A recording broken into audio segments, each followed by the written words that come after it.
अस्सलामुअलैकुम सब भरा दोस्त ठीक ठाक ने माशाल्लाह। ए चूई मादी माशाल्लाह, अख का शौक करो ठीक है।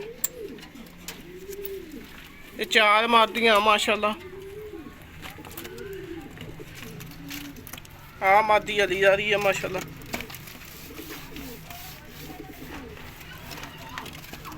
डब आ रही है माशाल्लाह। टैडन है माशाल्लाह मादी।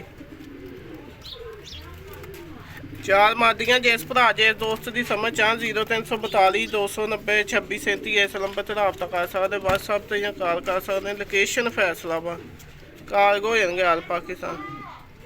एक अली आ रही, एक टैडन, एक डब आ रही तो एक चूई। चार मादियां।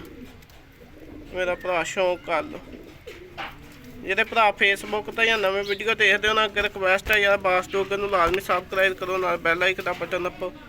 वीडियो अच्छी लगे तो फॉलो शेयर लाजमी करो। दुआवां च याद रखो। ओके अल्लाह हाफिज़।